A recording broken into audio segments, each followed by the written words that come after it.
Tell me about your accomplishments. I know you can't do it in 2 minutes. Well, thank you very much. And I'm glad I really don't remember a lot of those quotes. Oh, there's more. But They hit you with everything but a chair. It's disgusting. Folks, today we witnessed another moment that perfectly captures what is wrong with Washington politics. Senator John Kennedy absolutely unloaded on Democrats for the way they've treated Education Secretary Linda McMahon, calling the attacks disgusting during a heated Senate hearing. And honestly, whether you agree with every policy or not, there's a bigger issue here. Americans are tired of political theater replacing serious conversations about fixing our schools. Before we get into it, make sure you like this video, subscribe to the channel, and turn on notifications so you don't miss our daily coverage of the biggest political battles shaping America. Madam Secretary, first I want to make it clear that my remarks do not refer to my good friend Senator Shaheen. I want to start by saying one person's opinion. You are so cool, literally and figuratively. They call you names and you just ignore them. I also want to say from the record, I don't think we ought to mislead the American people. This isn't your budget. This budget was put together by OMB in the White House. Every White House does it, sends us a budget. We take a look at it. Some of it we adopt, most of it we ignore. So all this play acting for the cameras is just that, play acting. I want to take you down memory lane.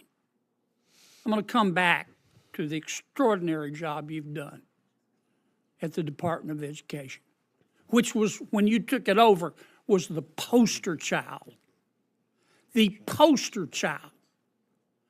for excess federal government, chock full of a bunch of woke race baiters whose job was to get in the way of our teachers and our teachers' age. But I want to take you down memory lane because you've done this despite all of the obstacles. Do you remember when my colleague, Senator Schumer, said the following? I'm going to quote: Americans don't want a radical, out-of-touch billionaire slashing funding for public schools. Linda McMahon is not qualified to lead America's public education, but that's why Trump nominated her.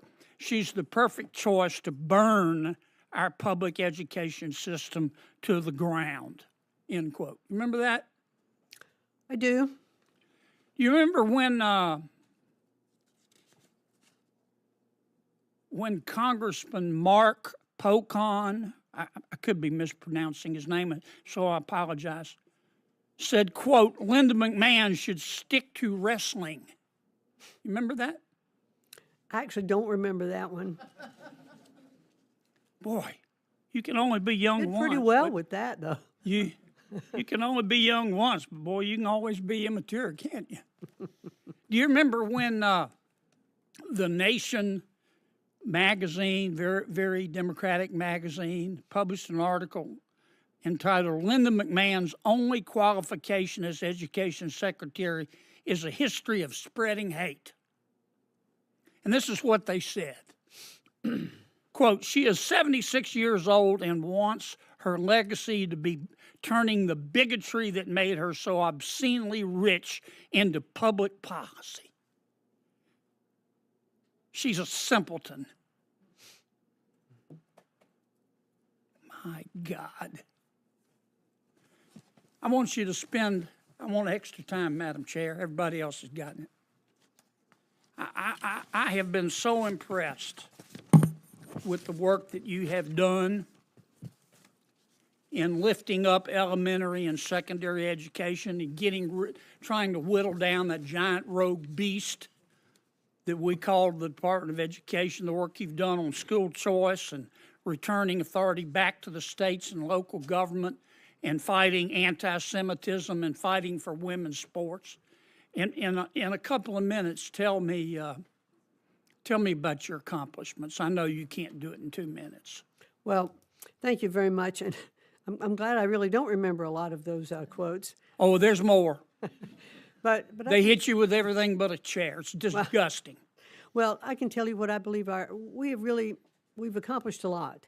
As I mentioned prior to visiting so many states and to see what kinds of education systems many of those states have, from classical education, from that I saw in Florida and other states, to states that have really accepted returning their reading programs to evidence-based phonics, and we've seen the response to that from many states who are looking now to take those same programs into numeracy to make sure that the math scores are coming up. When you walk into a department and you look across the country and the President of the United States has told you that he was embarrassed and ashamed by the state of education in our country, and not only across the country but in its place in the world, and he expects you to do something to make a difference in that, because what we've been doing is not working.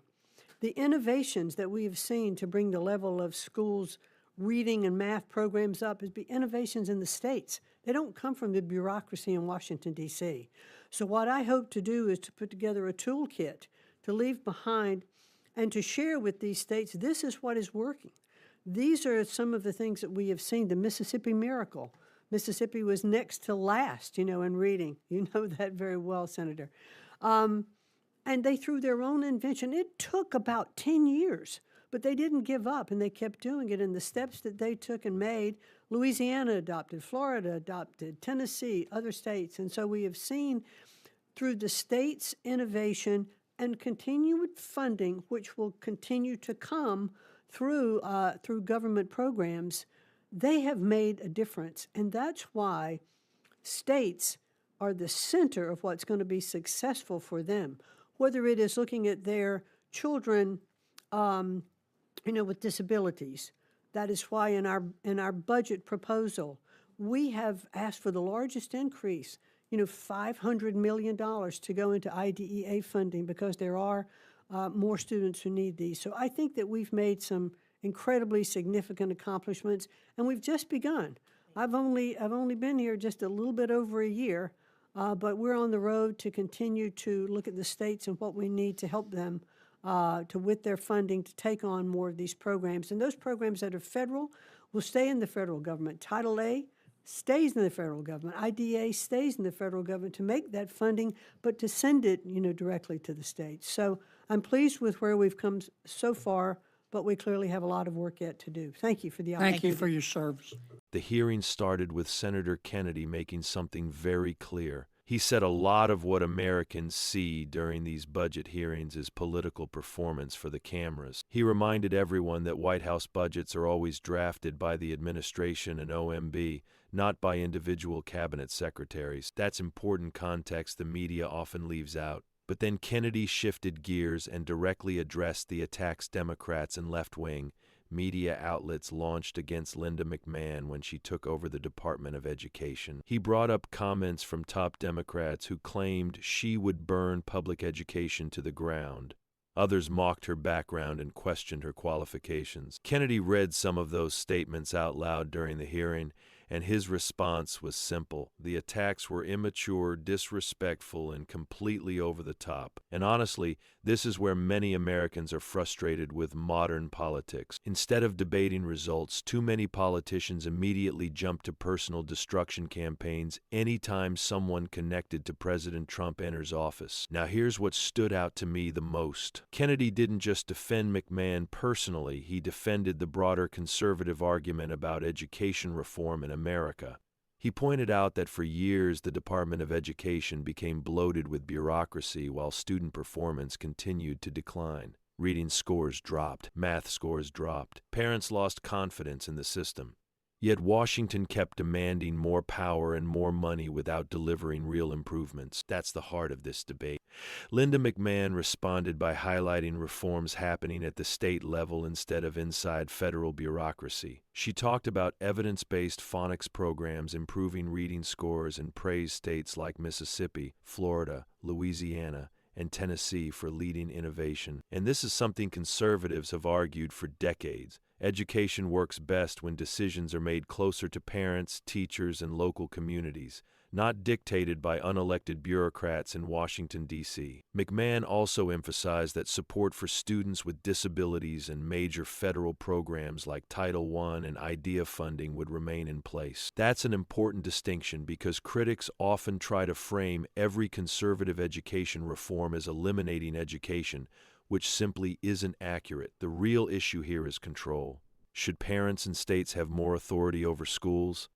Or should Washington continue expanding federal influence despite years of disappointing results? Kennedy's defense of school choice, local control, and accountability clearly struck a nerve during this hearing, and whether you support Trump's education agenda or not, one thing became obvious watching this exchange. Many Americans are tired of insults and political smears replacing honest debate about how to help students succeed, because at the end of the day, improving reading, math, discipline, and classroom safety should not be partisan issues. Those should be American issues. If you enjoyed this breakdown, make sure you like this video, subscribe to the channel, and share this with someone who cares about the future of American education and honest political coverage. Thanks for watching, and I'll see you in the next one.